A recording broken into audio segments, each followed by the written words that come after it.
Métrokine, un chemin d'aller son retour quand emprunté Rico Nipunga, le directeur général de cette société qui développe un projet de train urbain dans la capitale congolaise. En quête de moyens nécessaires pour mettre le bouchée double dans la réalisation de ces méga-projets, le DG des Métrokine a pris part du 4 au 6 décembre dernier au rendez-vous qui rapproche les institutions, les banquiers et les investisseurs en vue d'un financement de grands projets d'Afrique qui s'est tenu au Maroc, organisé par le Forum africain d'investissement. Le numéro 1 de Métrokine a saisi l'aubaine pour exposer ses méga-projets à l'AIF.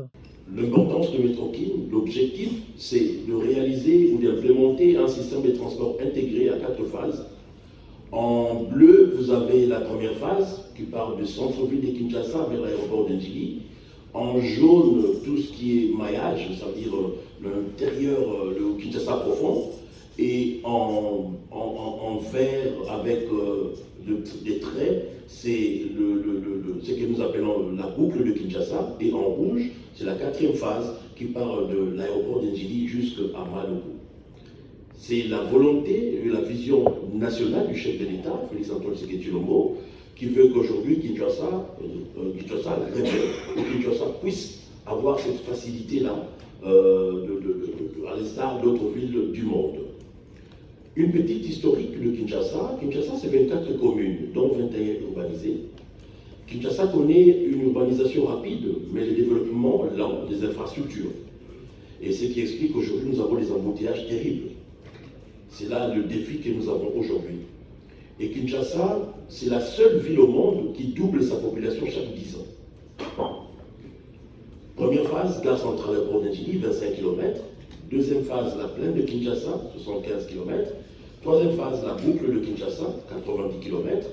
Et l'aéroport de l'international d'Ndjili jusqu'à Maloko, ça fera 80 km. Avec une description sans faille de la mégalopole congolaise, le directeur général du Métrokine a éclairé la lanterne des investisseurs sur les techniques mises en place pour le plein succès de ces projets qui n'attend plus que quelques étapes à enjamber, dont la signature du contrat entre le gouvernement central et la société Métrokine, ainsi que la clôture financière pour lancer les travaux.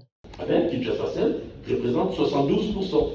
Et laissez-moi vous rappeler que là, nous sommes dans l'économie formelle. Or, la majorité de la population dans nos villes africaines vivent dans l'économie informelle. Donc, ensemble, nous devons répondre à cette question qu'il est facile, il est probable, il est certain qu'un Quinois moyen pourrait se payer $1 de ticket de train.